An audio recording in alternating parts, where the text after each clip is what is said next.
오늘의 주요 뉴스입니다. 군산시가 미세먼지 우려에 실시 설계 인가를 내주지 않았던 화력발전소 건립 행정소송에서 패소가 확정됐습니다. 3년 전 1심에서는 군산시가 이겼지만 2심과 대법원은 업체의 손을 들어줬습니다. 하지만 중부발전은 소송과 관계없이 발전소 건립을 철회하겠다는 입장을 밝혀 손해배상 소송 제기 등 앞으로의 추이가 주목됩니다. 부영주택이 익산 모현동 부영 2차 아파트 분양을 위해 분양가를 재감정한 결과 2억 2,825만 원이 나왔습니다. 당초 감정액보다 낮아 입주민들과 분양 협상 가능성이 높아졌습니다. 주민들은 분양가가 아닌 다른 부수적인 사안을 요구한다는 계획이어서 주목됩니다. 화물연대가 돌입한 총파업에 도내 화물자동차 노조원 1,600여 명이 참여했습니다.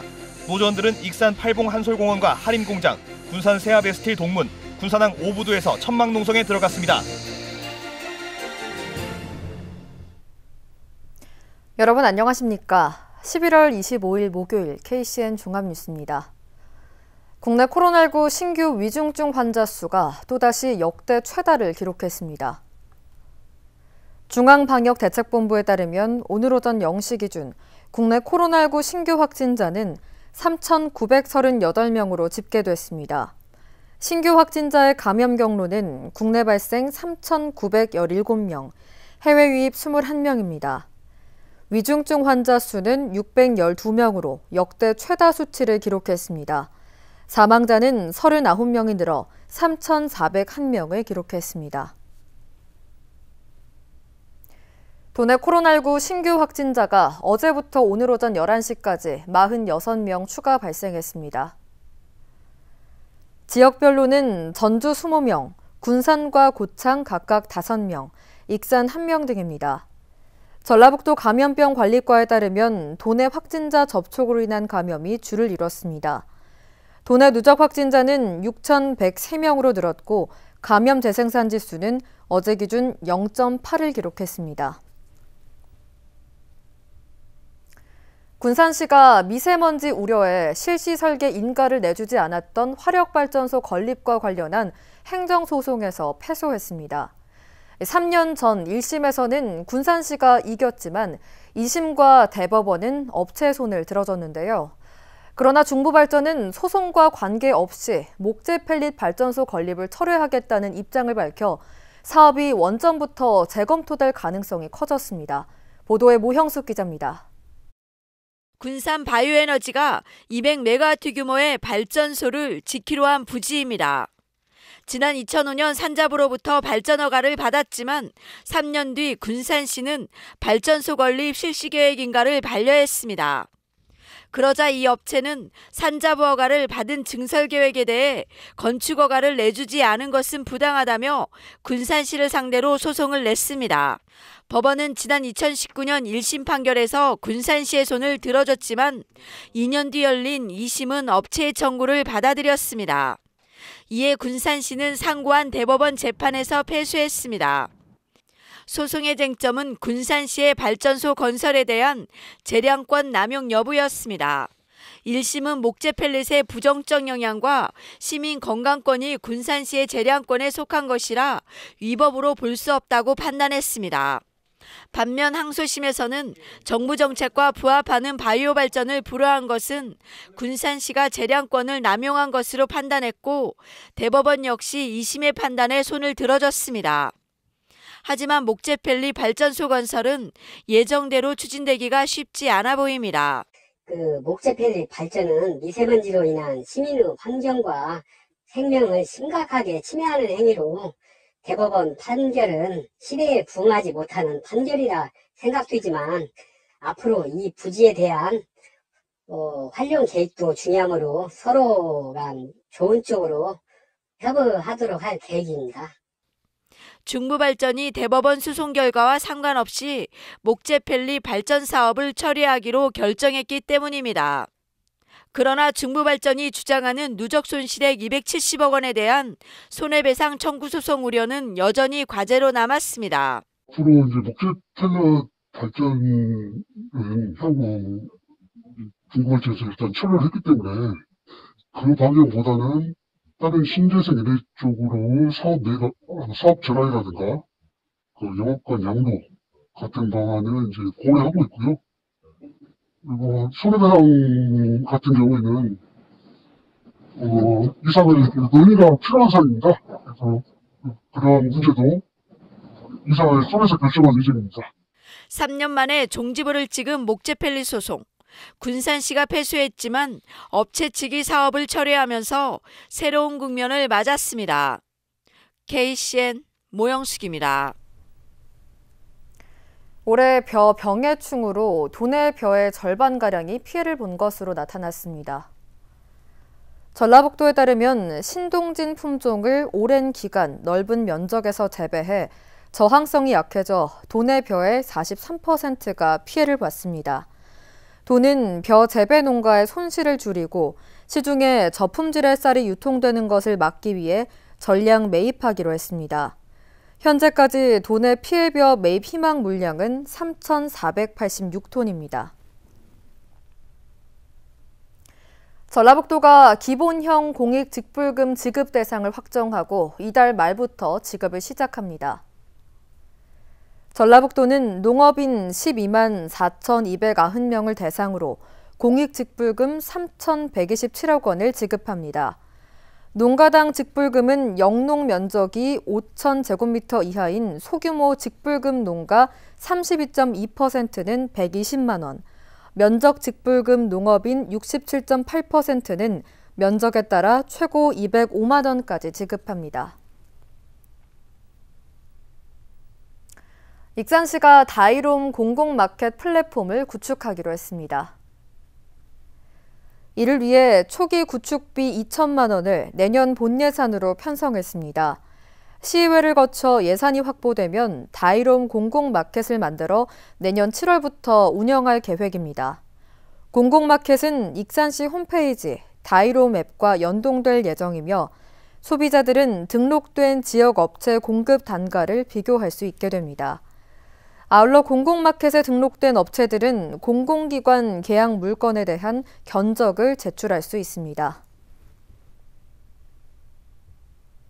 새만금 관광레저용지 개발 사업을 맡을 우선협상 대상자가 선정되지 못했습니다.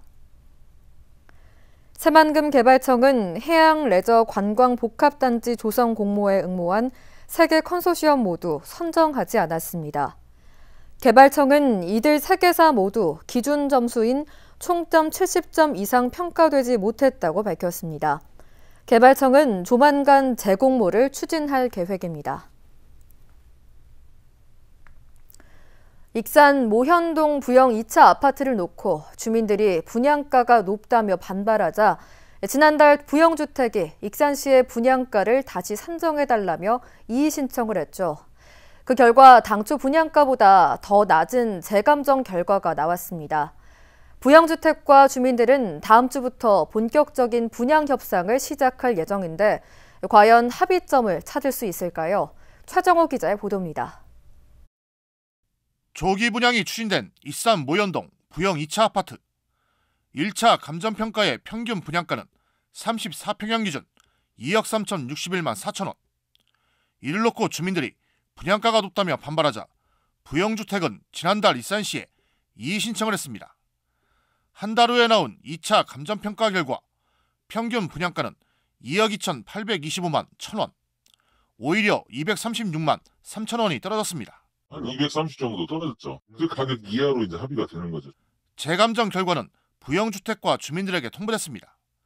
이에 따라 다음 주부터 양측의 분양 협상이 시작될 것으로 보입니다. 근데 안 하려고 그때 안 해버려가지고 근데 다시 재평가해가지고 이 감량 나왔는데 않기는 자녀들도 부담스러울 거예요. 조기 분양을 위해서는 부영주택과 주민들의 합의 결과가 국토부에 제출돼야 합니다. 현재 주민들은 재감정 결과가 만족할 만한 수준은 아니지만 수용하자는 분위기가 형성되고 있습니다. 다만 여전히 높은 분양가라며 추가적인 합의 조건을 제시하기로 했습니다. 주민들의 요구사항은 아파트 외벽 도색을 비롯해 세대별 하자 보수 진행, 단지 내 휘트니스 센터 설치, 지하 통로 자동문 설치 등 크게 6개 항목. 주민들은 편의시설 확보 등을 통한 정주 여건 개선을 원하고 있는 겁니다. 그러면은 이제 저희들이 요구사항이 또 있고 몇 가지 더 협상을 해야 하면은 이제 뭐 가격이야 뭐 그대라도 이제 우리가 또 추가적인 거. 높은 분양가라며 주민들의 반발을 산데다 이의 신청까지 하면서 지역사회로부터 적반하장이라는 비난을 받았던 부영주택. 재감정된 분양가가 당초보다 떨어진 상황에서 정주 여건 개선을 바라는 주민들의 요구 조건이 수용된 조기 분양 합의점이 도출될지 주목됩니다. KCN 추정호입니다. 익산시의회가 간담회 도중 서로 욕설을 해 물의를 일으킨 조규대, 조남석 의원에게 오늘 공개 사과 징계를 의결했습니다. 이들 의원은 지난 9월 상임위원회 간담회 중 예결위원 선정을 두고 다툼을 벌이다 의원 간 위협적인 행동과 욕설 등으로 품위 유지 의무를 위반해 윤리위원회에 회부됐습니다. 시의회는 이날 열린 제239회 2차 정례회에서 이들 의원이 공개회의에서 사과하는 것으로 징계 수위를 결정해 상정했으며 표결을 통해 이같이 의결했습니다. 투표 결과 조규대 의원은 찬성 15표, 반대 7표, 기권 1표, 조남석 의원은 찬성 20표, 반대 2표, 기권 1표가 나왔습니다. 하지만 지역 정계에서는 이번 공개 사과가 솜방망이 수준의 징계라는 지적입니다. 익산시의회 정례회가 오늘부터 개회됐습니다. 익산시의회는 1차 본회의를 통해 서부내륙 고속도로 편입토지 공익직불금 지급 건의안과 사회적 약자의 투표권 보장 건의안을 채택했습니다. 한편 강경숙 의원은 5분 발언을 통해 익산세무서 이전으로 주변 상권 위축이 우려된다며 익산시의 대책 마련을 요구했고 소병홍 의원은 익산시 웰다잉 문화 조성을 주문했습니다. 군산시의회가 고용위기지역 지정 연장을 촉구하는 건의안을 만장일치로 채택했습니다. 나종대 의원은 제2차 정례회에서 위기지역 지정 기간이 짧다 보니 군산의 인구 유출은 지난 5년 동안 11,500명이 빠져나갔다고 주장했습니다. 그러면서 코로나19 장기화로 지역 경제 침체가 지속되고 군산의 고용 지표는 55.4%로 전국에서 최하위 수준이라고 우려했습니다. 나 의원은 군산형 일자리가 안정적으로 자리를 잡고 고용 창출에 기반을 갖출 때까지 연장해 줄 것을 정부에 건의했습니다. 옛 금강 철새 조망대인 금강 미래체험관과 관련해 군산시의 업무 분장이 적절치 않다는 지적이 나왔습니다. 서동환 의원은 행정사무감사에서 효율적인 운영을 위해 소관부서를 현재 박물관 관리과에서 환경정책부서로 새롭게 조정해야 한다고 지적했습니다. 환경과 기후위기 등에 대한 학생체험과 교육 등을 주로 수행하는 업무의 특성을 고려할 때 환경 관련 전문 부서에서 맡는 게 합당하다는 것입니다. 이에 대해 군산시는 관람객이 증가할 경우 박물관 관리과에서 미래체험관 업무를 분리하는 방안을 찾아보겠다고 밝혔습니다. 화물연대가 오늘 자정부터 총파업에 들어갔습니다. 27일 아침까지 1차 파업을 진행한 뒤 교섭 상황에 따라 추가 파업 여부를 결정하겠다는 입장인데요. 윤현석 기자의 보도입니다. 익산시 낭산면의 한 주차장. 도로 위를 달려야 할 화물차들이 멈춰 있습니다. 화물연대가 25일 자정을 기해 총파업에 들어가면서 화물연대 전북지부에 속한 화물기사 1,600여 명도 파업에 동참했습니다. 노조원들은 익산 팔봉 한솔공원과 하림공장, 군산 세아베스틸 동문, 군산항 오부도를 거점으로 정하고 천막농성에 들어갔습니다. 화물연대의 요구사항은 안전운임제 일몰제 폐지와 산재보험 전차종 확대, 차량지입제 폐지 등 6가지. 그중에서도 안전운임제 일몰제 폐지를 강하게 주장하고 있습니다. 안전운임제는 최소운임보다 낮은 운임을 지급할 경우 화주에게 과태료를 부과하는 제도입니다. 하지만 3년 일몰제로 인해 내년까지 시행하고 중단할 예정. 화물연대는 일몰제를 폐지해 내년 이후에도 안전운임제를 유지하고 적용 범위도 일부 차종에서 전차종으로 확대해달라고 요구하고 있습니다. 모든 택시나 버스나 모든 차량들은 기본 운임이 있지 않습니까? 우리 화물차는 아직 그런 것이 있지 않아요. 그래서 우리도 이 운송료를 제값받고 운임을 하고자 이렇게 형무하고 요구를 하고 있습니다. 정부는 파업 첫날 보고된 물류 피해는 없다고 밝혔습니다. 하지만 혹시라도 벌어질 물류 대란을 막기 위해 비상수송 대책을 마련했습니다. 자가용 화물차 유상운송 허가를 할 수 있는 부분하고 운유 차량이나 군위탁 컨테이너 화물차 투입 지금 준비하고 있고요. 그 대체 수송 차량 확보에 대해 지원을 지금 24시간 콜센터 운영에서 지원해드리고 있거든요. 노조는 오는 27일까지 협상이 진전되지 않는다면 서울에서 총파업 결의대회를 열고 2차 파업에 돌입할 방침입니다. KCN 윤현석입니다. 새만금 동서도로 관할권 갈등과 관련한 행안부 중앙분쟁조정위원회가 내년 2월쯤 열릴 것으로 전망됩니다. 행정안전부는 최근 새만금 동서도로 16.47km 구간 매립지의 관할 지자체 결정을 위한 의견 신청을 공고했습니다. 의견 제출은 다음 달 17일까지로 행안부는 의견 수렴 절차가 마무리되면 분쟁조정위원회를 열고 관할권을 결정할 방침입니다. 한편 분쟁조정위원회는 내년 2월 회의를 열고 관할권 문제를 다룰 예정입니다. 군산항 핵심 부두인 오부두 51번 선석 해역에 다량의 암편이 쌓여 선박 입출항을 방해하고 있습니다. 군산지방해양수산청에 따르면 51번 선석 앞바다에 25cm 이하의 돌이 13,500세제곱미터 규모로 쌓여 수심 확보에 어려움을 겪고 있습니다. 해수청은 암편 제거를 위해 30억 원가량의 예산이 필요할 것으로 보고 있지만 내년도 군산항 준설 예산에 포함되지 않은 것으로 파악됐습니다. 한편 51번 선석은 자동차 화물 전용 부두로 활용되고 있습니다. 익산에서 지금까지 아이스팩 33톤이 재활용된 것으로 파악됐습니다. 익산시에 따르면 지난 3월부터 아이스팩 수거를 시작한 이후 지금까지 33톤이 재활용됐습니다. 재활용된 아이스팩은 전통시장 등 18곳에 무료로 제공됐습니다. 현재 익산 지역 92개 아파트에는 전용 수거함이 설치됐으며 행정복지센터에서는 젤타입 아이스팩을 가져온 시민들에게 종량제 봉투를 지급하고 있습니다. 군산시가 내년도 장애인 일자리 사업 참여자 183명을 모집합니다.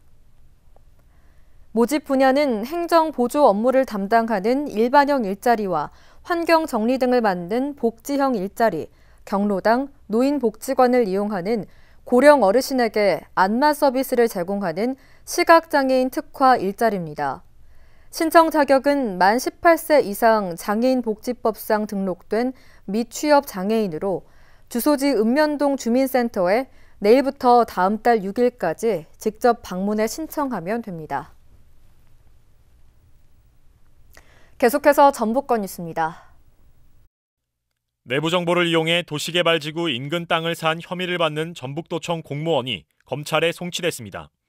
전북경찰청 반부패 경제범죄수사대는 25일 A씨를 부패방지 및 국민권익위원회의 설치와 운영에 관한 법률 위반 혐의로 기소결정에 송치했다고 밝혔습니다.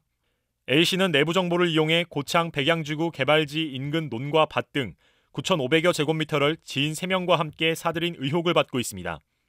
A씨가 매입한 땅은 개발지에서 직선거리로 불과 100에서 200m 떨어진 곳에 있습니다.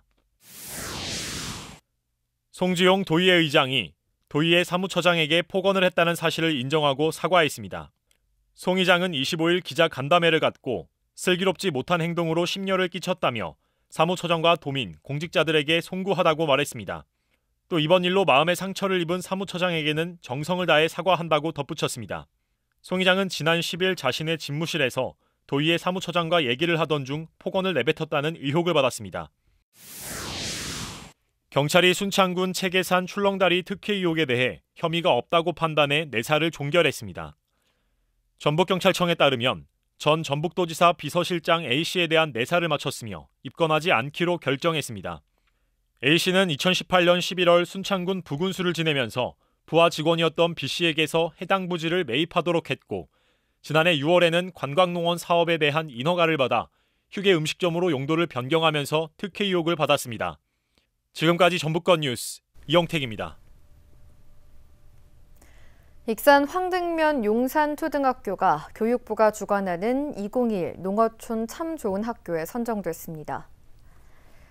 교육부는 농어촌 장점을 살려 특색 있는 교육 프로그램을 운영하고 교육 공동체 만족도가 높은 농어촌 학교의 우수 사례를 발굴하기 위해 참 좋은 작은 학교를 공모했습니다. 용산초등학교는 자연 친화적 교육 환경을 조성하고 학교 숲 생태교육과 사계절 자연 체험학습을 진행했습니다.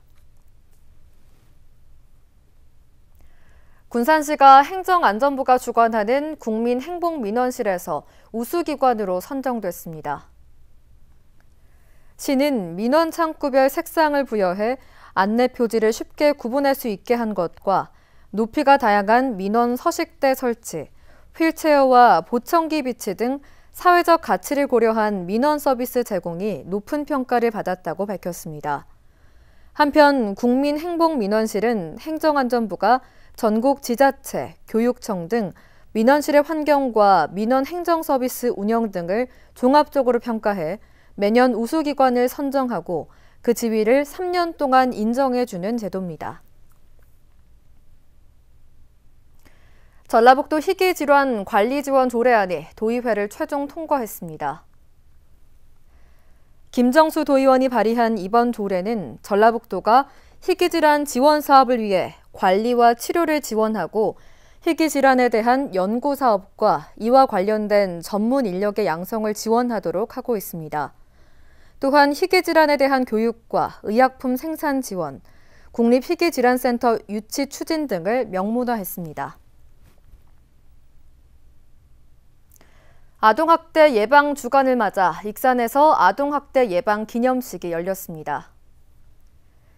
오늘 통합전수관에서 열린 기념식에서 익산시와 익산경찰서, 아동보호 전문기관 등은 아동 권리 증진을 위해 힘을 모을 것을 다짐했습니다.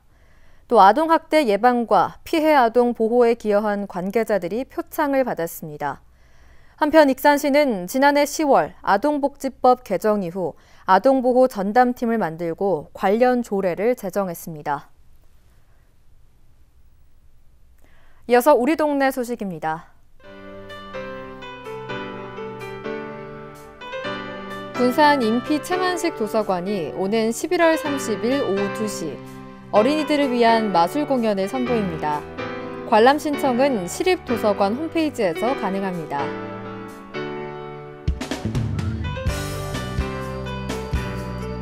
군산 어린이 공연장이 과학마술공연 신들의 실험실을 12월 4일 오후 2시와 4시에 개최합니다. 사전 예매는 군산시 통합 예약 시스템을 통해 가능합니다.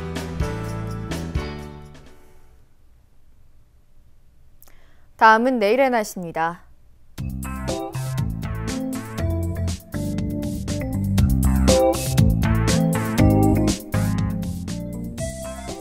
내일 우리 지역은 대체로 맑은 날씨를 보이겠습니다.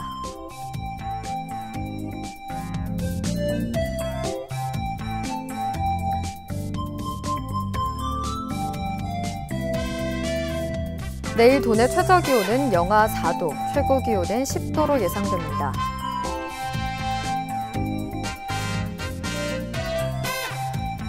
군산의 아침 기온은 1도에서 출발해 낮에는 9도까지 기온이 오르겠습니다.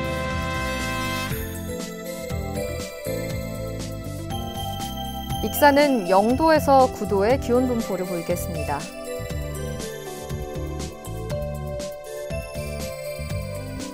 바다의 물결은 서해남부 모든 바다에서 0.5m에서 1m로 잠잠하겠습니다.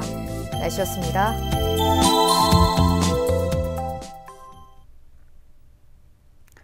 이상으로 KCN 종합뉴스를 마칩니다. 정확한 보도로 늘 함께하겠습니다. 시청해주신 여러분 고맙습니다.